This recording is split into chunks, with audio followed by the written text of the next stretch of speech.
पिछली क्लासों तक हम सम्मिश्र चर और सम्मिश्र फलनों के बारे में पढ़ चुके हैं, क्या होते हैं, और सम्मिश्र फलन के कितने प्रकारों के बारे में पढ़ चुके हैं, अलग अलग टाइप देख चुके हैं।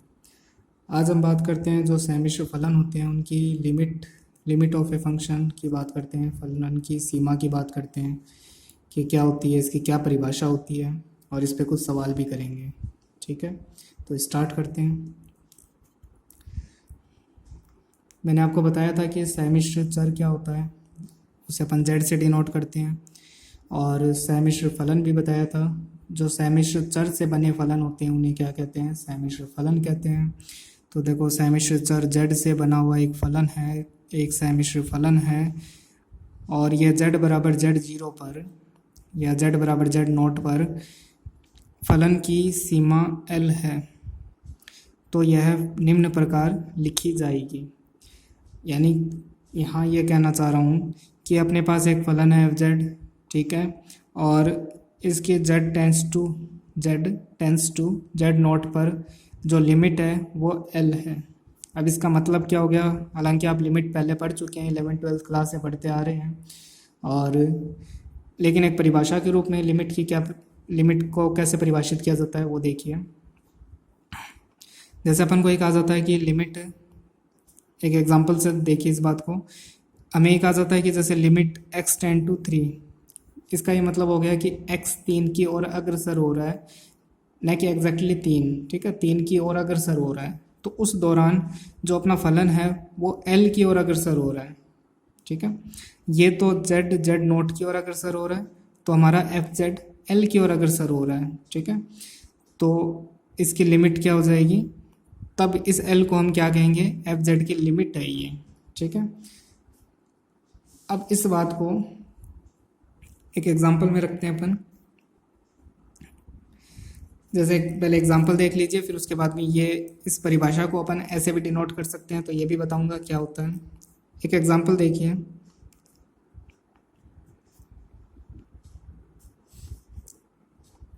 f(z) बराबर z² ले लेता हूँ एक बार। अब मैं ये कहूँ कि इसकी जो लिमिट है, ये जो फलन है z², इसकी लिमिट 0 पे फाइंड करनी है। मतलब लिमिट z टेंस टू 0, फलन हमारा z² है, ये आपको ज्ञात करना है, ठीक है। तो यानी मैं ये कहना चाह रहा हूँ कि z को 0 की तरफ अग्रसर करना है। तो मैं एक बार स्टार्टिंग चलो 5 से करता हूँ, यानी z बराबर 5 रखने पर तो हमारा जो z² जो फलन है उसकी क्या वैल्यू आ जाएगी, 25। फिर z बराबर अगर मैं 4 रखूँ तो हमारे z² की वैल्यू क्या हो जाएगी, 16। फिर z बराबर 3 रखूँ तो z² की वैल्यू क्या आ जाएगी, 9। और z बराबर 2 रखूँ तो z² की वैल्यू क्या आ जाएगी, 4। फिर ऐसे ही z बराबर 1 रखूँ तो z² की वैल्यू 1। फिर अब मैं पॉइंट में रखना स्टार्ट करूँगा 0.5, तो z² की वैल्यू क्या आ जाएगी, 0.25, ठीक है। समझ पा रहे हैं। ऐसे ही करते करते मैं अब 0.5 से भी कम रखूँगा, 0.4, 0.3, 0.2, एट लास्ट में मैं z बराबर 0 पे पहुँच जाऊँगा, तो z² की वैल्यू क्या आ जाएगी, 0 आ जाएगी। तो आप देख रहे हैं जैसे जैसे मैं z बराबर 0 की ओर अग्रसर हो रहा हूँ, z बराबर 0 की ओर अग्रसर हो रहा हूँ, न कि डायरेक्ट 0 रख रहा हूँ, 0 की ओर अग्रसर हो रहा हूँ, तो जो हमारा फलन है z² वो किसकी ओर अग्रसर हो रहा है, 0 की ओर अग्रसर हो रहा है। तो इसकी जो लिमिट है वो क्या आ जाएगी, limit z tends to 0, z² की लिमिट क्या हो जाएगी, 0। ये तो हमारी बेसिक बात हुई, ठीक है। अब हर चीज़ में, हर सवाल में हम ये नहीं कर सकते कि आप वैल्यूज़ पुट करते रहो, तो इसके कुछ मेथड बना दिए गए कि आप 0 को डायरेक्ट पुट करके देखिए। अगर 0 को डायरेक्ट पुट करने पर परिभाषित है, मतलब आंसर आ रहा है, तो यही इसकी लिमिट हो जाएगी। और अगर परिभाषित नहीं है, 0/0 की फॉर्म बन रही है, तो उसमें एल हॉस्पिटल रूल लगाते हैं हम, जो कि आपने 11th-12th क्लास में पढ़ा होगा, एल हॉस्पिटल रूल। तो कुछ नियम बना दिए गए हैं, तो अपन डायरेक्ट उन नियमों को पढ़ते हैं, जबकि इसकी बेसिक ये हो गई है, ठीक है। अब वापस अपने एक बार परिभाषा पे चलते हैं। आई होप आपको ये समझ में आ चुका होगा कि हम z tends to z naught की ओर अग्रसर हो रहे हैं तो ये हमारा फलन एल की तरफ अग्रसर हो रहा है, मतलब जेड नोट की तरफ अग्रसर हो रहा है तो हमारा जो फलन है वो इस एल की तरफ अग्रसर हो रहा है, तो ये एल क्या हो जाएगी, इस फलन की लिमिट हो जाएगी। ठीक है, तो ये बात हमने यहाँ पे लिखी है। अब मैं ये कहना चाह रहा हूँ कि देखो इस बात को अपन ऐसे भी लिख सकते हैं। इसका क्या मतलब है, देखो एफ जेड जब एल की तरफ अग्रसर होगा तो एफ जेड का मान धीरे धीरे एल को प्राप्त कर लेगा। ठीक है, जैसे ये सारे किसके मान है, एफ जेड के मान है, तो धीरे धीरे एफ जेड के मान किसको प्राप्त कर लेंगे, जीरो को। तो देखो एफ जेड के मान जब जीरो को प्राप्त यानी एल को प्राप्त कर लेंगे तो इसका अंतर एकदम सूक्ष्म हो जाएगा। ठीक है, और सूक्ष्म होने की कंडीशन को अपन ऐसे लिखते हैं। ठीक है, तो इसका जो अंतर है वो सूक्ष्म हो जाएगा। अब ये बात नहीं समझ में आई तो वापस देखिए यहाँ पर, जैसे मान लो इसका अंतर देखो सूक्ष्म होता जाएगा। पहले मैं एफ जेड का मान क्या मान लूँ, 25, एल का मान मुझे पता है 0 है तो 25 माइनस 0 25, फिर मैं यहाँ 16 मान लूँ, फिर यहाँ 0 तो 16, फिर यहाँ पे 9 मान लूँ, यहाँ पे 0 तो 9, तो 9 माइनस 0 9, फिर 4 माइनस 0 4, फिर 1 माइनस 0 1, फिर 0.25 0.25 माइनस 0 यानी 0.25। तो आप समझ पा रहे हो इसका मान सूक्ष्म होता जा रहा है धीरे धीरे। तो इस सूक्ष्म होने की कंडीशन को ऐसे लिखा जाता है, लेस देन एप्सिलॉन। देखिए एप्सिलॉन क्या है, बहुत छोटी संख्या है, यानी इसका अंतर इतना छोटा हो इतना सूक्ष्म हो जाएगा कि इससे भी छोटा हो जाएगा, यानी जितनी लघुतम धनात्मक संख्या ना उससे भी लघु धनात्मक संख्या से भी छोटा हो जाएगा। बस इस लिखने को ही, मतलब ये चीज़ और ये चीज़ दोनों सेम है तो इसमें कन्फ्यूज़न क्रिएट नहीं हो आपके, तो अलग अलग नहीं है, इस बात को ऐसा भी लिखा जा सकता है। ठीक है, तो आई होप यहाँ तक आपको डेफिनेशन पूरी समझ में आ गई हो। अगर आपके एग्ज़ाम में पूछा जाए कि फलन की सीमा लिखिए तो आप इसको यहाँ से लेकर यहाँ तक लिख के आएंगे एग्ज़ाम में, और आपको बेसिक समझ में आ चुका होगा। अब इस पर कुछ सवाल कर लेते हैं हम। सवालों के लिए मैंने आपको बताया था कि हर बार हम न्यू वैल्यूज़ पुट कर करके नहीं देख सकते कि इसकी लिमिट क्या होगी, तो उसके लिए हम क्या करते हैं, डायरेक्ट इसको पुट कर देते हैं, जो आंसर आएगा वही आपकी लिमिट होती है। और अगर 0/0 की फॉर्म बनती है तो एल हॉस्पिटल रूल यूज़ करते हैं हम, वो मैं आपको आगे सवालों में बता दूंगा। तो अब एक सवाल स्टार्ट करते हैं इस पर। हाँ देखिए, लिमिट पे ये क्वेश्चन करते हैं अपन, इसको थोड़ा ध्यान से समझना। आपने 11वीं 12वीं तक सिर्फ एक्स और वाई के सवाल किए हैं लिमिट को लेकर, मतलब x tend to 3 x tend to 5 इस टाइप के सवाल किए हैं। लेकिन इस बार ये देखो जेड कॉम्प्लेक्स नंबर है, और जेड का मतलब आप जानती हो एक्स प्लस आयोटा वाई होता है। ठीक है, तो इसके अंदर कहीं ना कहीं एक्स और वाई दोनों छुपे हुए हैं, तो ऐसे सवालों को आप थोड़ा सा ध्यानपूर्वक देखना क्या करना होता है इसमें। अब देखो हमारे जो बेसिकली सवाल होते थे उनमें क्या था, एक्स टेंस टू 3 हो जाता था, 4 हो जाता था, लेकिन यहाँ पर देखो अजीब सा कुछ दिया हुआ है, एक्सपोनेंशियल फॉर्म में दिया हुआ है। तो पहले इस एक्सपोनेंशियल फॉर्म को अपन को चेंज करना होगा और सिंप्लीफाई करना होगा कि है क्या ये। ठीक है, तो मैंने आपको एक फॉर्मूला बता रखा था, ये हमारा फॉर्मूला होता है e की पावर आयोटा थीटा बराबर cos theta plus iota sine theta. तो e की पावर आयोटा, थीटा की जगह देखो क्या है, π/3 है, तो π/3। तो मैं यहाँ पे थीटा का मान यहाँ रख देता हूँ कोस π/3 प्लस आयोटा साइन π/3। ठीक है, तो देखो इसको थोड़ा सॉल्व कर लो क्या आता है, ये हो जाएगा कोस 60 डिग्री। कोस 60 डिग्री का मान क्या होता है, 1/2, और आयोटा साइन 60 डिग्री, 60 डिग्री का मान क्या होता है, √3/2। ठीक है, ये तो मान किसका आ गया, e की पावर आयोटा π/3 का, लेकिन e की पावर आयोटा इससे 2 भी मल्टीप्लाई है, तो मैं काम करता हूँ दोनों तरफ 2 को मल्टीप्लाई कर देता हूँ। जब इधर 2 को मल्टीप्लाई करोगे तो 2 इन दोनों से ये पहले कॉमन आ जाएंगे और उससे कैंसिल हो जाएंगे, तो 1 प्लस आयोटा √3। मतलब मेरा मान यहाँ तक आ गया कि z बराबर मुझे ये z की वैल्यू मिल गई। ठीक है, यानी मुझे z की वैल्यू मिल गई एक तरीके से, 1 प्लस आयोटा √3। अब हमारा 2 तरीके हैं, अभी मैंने आपको थोड़ी देर पहले बताया, या तो इसके अंदर वैल्यूज पुट कर करके इस तक पहुंचो, जैसे अभी 0 तक पहुंचे थे हम, लेकिन ऐसा पॉसिबल नहीं है। कहाँ से स्टार्ट करोगे, कहाँ तक इसकी वैल्यूज तक पहुंचोगे आप। ठीक है, तो ऐसा पॉसिबल नहीं है, तो हम क्या करेंगे, इस वैल्यूज़ को पुट करेंगे, डायरेक्ट इस वैल्यूज़ को ही पुट कर देंगे। तो देखो पुट करने के लिए मुझे एक तो जेड स्क्वायर चाहिएगा, जबकि मेरे पास क्या है, जेड है, तो मैं इसका स्क्वायर कर देता हूँ, जेड स्क्वायर। तो देखो इसका होल स्क्वायर करूँ तो 1 प्लस आयोटा स्क्वायर, इसका 3 हो जाएगा, फिर प्लस 2√3 आयोटा। तो देखो ये आयोटा स्क्वायर क्या हो जाएगा, -3 प्लस 2√3 आयोटा, तो ये क्या हो जाएगा माइनस का 2 प्लस 2√3 आयोटा, -2 को फिर कॉमन ले लो तो 1 माइनस 2√3 आयोटा। ये क्या आ गया, जेड स्क्वायर आ गया मेरे पास। ठीक है, और देखो मुझे क्या चीज़ की ज़रूरत पड़ेगी, जेड क्यूब की ज़रूरत पड़ेगी। तो देखो जेड को जब जेड स्क्वायर से गुणा करते हैं तो क्या बनता है, जेड क्यूब बनता है। तो वैसे ही इसको इससे गुणा कर दो तो -2, ठीक है, एक सेकेंड, -2 मैं बाहर ले चुका हूँ तो -2, तो यहाँ पे तो 1 बचेगा और यहाँ पे देखो माइनस ये √2, 2 तो बाहर आ चुका है तो ये बचेगा। ठीक है, तो इसको इससे गुणा करो तो a + b, a - b मान सकता हूँ, तो a² - b² का फॉर्मूला लगा दो तो a² - b², ये लो। तो जेड क्यूब बराबर क्या आ जाएगा, -2, 1, और इसका देखो आयोटा स्क्वायर बनेगा तो जो कि माइनस प्लस कर देगा इसको, और √3 यानी 3 कर देगा, तो ये 3 और 1 4, -8 बनेंगे। जेड क्यूब बराबर -8। अच्छा, और मुझे एक जेड की पावर 4 भी चाहिएगी, तो जेड की पावर 4 कैसे निकालें, जो जेड स्क्वायर है उसका स्क्वायर कर दो तो जेड की पावर 4 बन जाएगी। तो इसका स्क्वायर करेंगे 4 और फिर इसका होल स्क्वायर और कर दो साथ में, 1 + √3, 3 हो जाएगा ये, और साथ में आयोटा स्क्वायर आ जाएगा, और -2√3 आयोटा। तो जेड की पावर 4 ये हो जाएगा -3, तो 1 - 3 यानी -2, -2√3 आयोटा। तो जेड की पावर 4, -2 कॉमन आ जाएगा तो -8, और यहाँ पे रह जाएगा 1 + √3 आयोटा।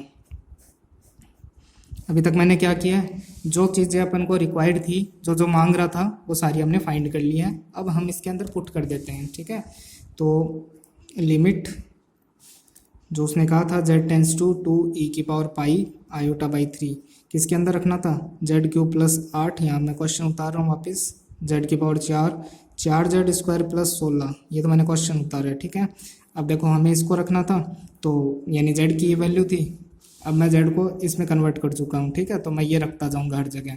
तो देखो एक तो मुझे z³ रखना है, तो z³ देखो क्या आ रहा था, -8, तो यहाँ मैं -8 रख दूंगा, फिर +8 बट्टे में क्या है, z की पावर 4 रखना है, तो ये देखो -8, 1 + √3 आयोटा, फिर +4z का स्क्वायर। अब देखो इसको 4 से गुणा करके रखना है, तो ये हो जाएगा -8, 1 - √3 आयोटा, और क्या है, ये मैंने यहाँ इसकी ये वाली वैल्यू यहाँ इसकी z² को 4 गुणा करके रख दी यहाँ पर, +16, तो -8 बट्टे -8 +8 ये हो जाएंगे 0, और देखो ये -8 बनेगा, ये -8 बनेगा, और ये +16 ये तो 0 हो गए, और ये देखो -8 √3 और ये देखो +8 √3 दोनों कट जाएंगे, तो नीचे भी क्या 0 बनेगा, 0 बचेगा, जो कि अपरिभाषित है। तो अब हम एल हॉस्पिटल रूल अप्लाई करेंगे।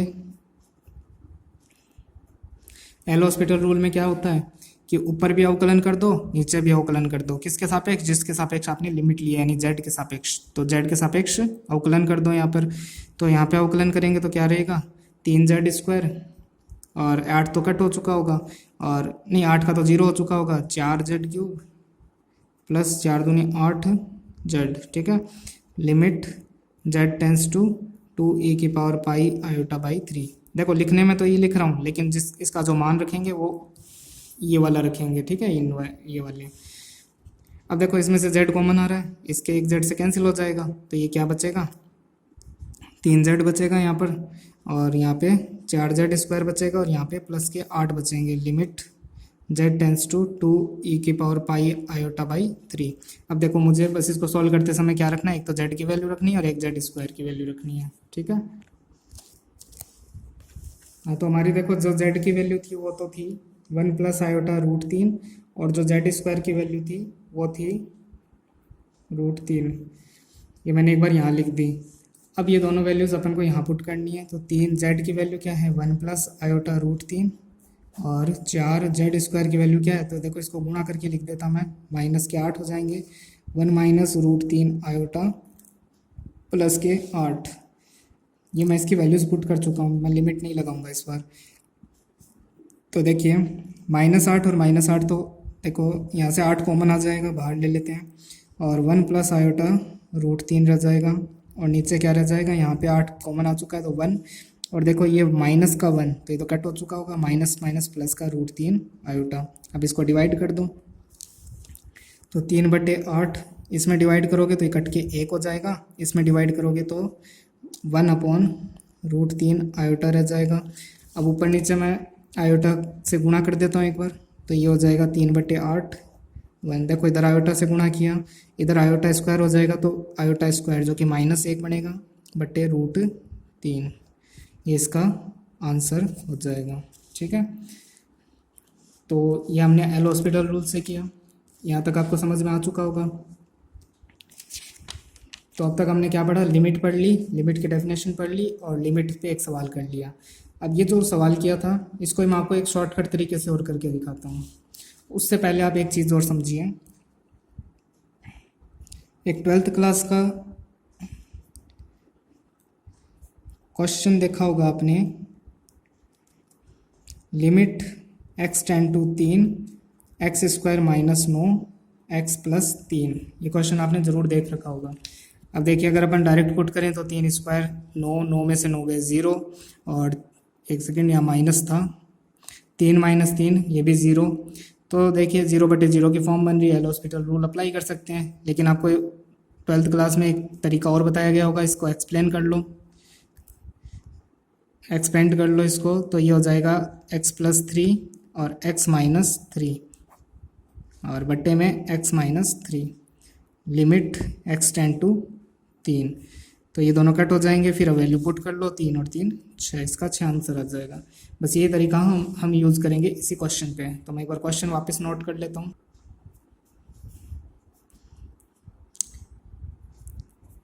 देखो इसको सॉल्व करने के लिए मैं क्या करता हूँ कि एक तो मैं देखो यहाँ से z² का स्क्वायर है ये, तो z² का स्क्वायर यहाँ पे लिख लेता हूँ, और ये क्या है 4 का स्क्वायर, तो ये यहाँ लिख लेता हूँ। ठीक है, और यहाँ देखो प्लस है तो मैं यहाँ माइनस लगा देता हूँ, और ये देखो ये वाला जो टर्म है ये इन दोनों का मल्टीप्लाई होना चाहिए जो कि है, तो मैं ये चीज़ अप्लाई कर सकता हूँ इस पर। तो देखो इसको a मान लो, यहाँ पे क्यूब करना पड़ेगा a³ और यहाँ पे करना पड़ेगा क्यूब।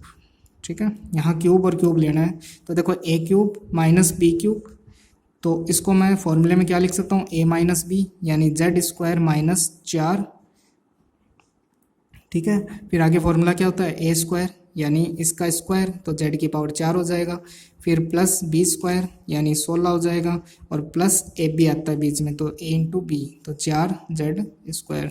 अब देखो इसकी वैल्यू मैं क्या लिख सकता हूँ, ये क्या हो जाएगा z⁴ और ये क्या हो जाएगा z⁴ यानी 64, और इसको डिवाइड में लगा दूँ यहाँ पर, तो 4z² - 4 बराबर z⁴ प्लस 4z² प्लस 16। तो इसकी जगह मैं ये पुट कर सकता हूँ, तो इसको तो इक्वेशन 1 कह देते हैं और इसको एक बार 2 कह देते हैं। तो 2 का मान 1 में रखने पर, तो ये वाली जो वैल्यू है यहाँ पुट करेंगे, तो देखो क्या आएगा z³ + 8, ये देखो बट्टे में, तो इसको बट्टे में पुट करो, और ये ऊपर मल्टीप्लाई में आ जाता है फिर, और limit z tends to 2e⁴ i/3। ठीक है, अब देखो इसको मैं वापस क्या मान सकता हूँ, z⁴ 6 - 64, इसको मैं ऐसे लिख सकता हूँ z⁴ 3 का स्क्वायर - 8 का स्क्वायर, तो a² - b², तो a + b और a - b लिख सकता हूँ मैं इसको, तो a + b और a - b।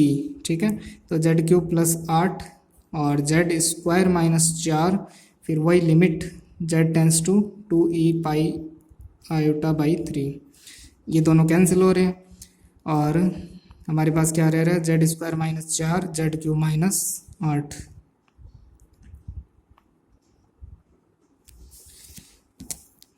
अब और तो कुछ कैंसिल नहीं कर सकते हम।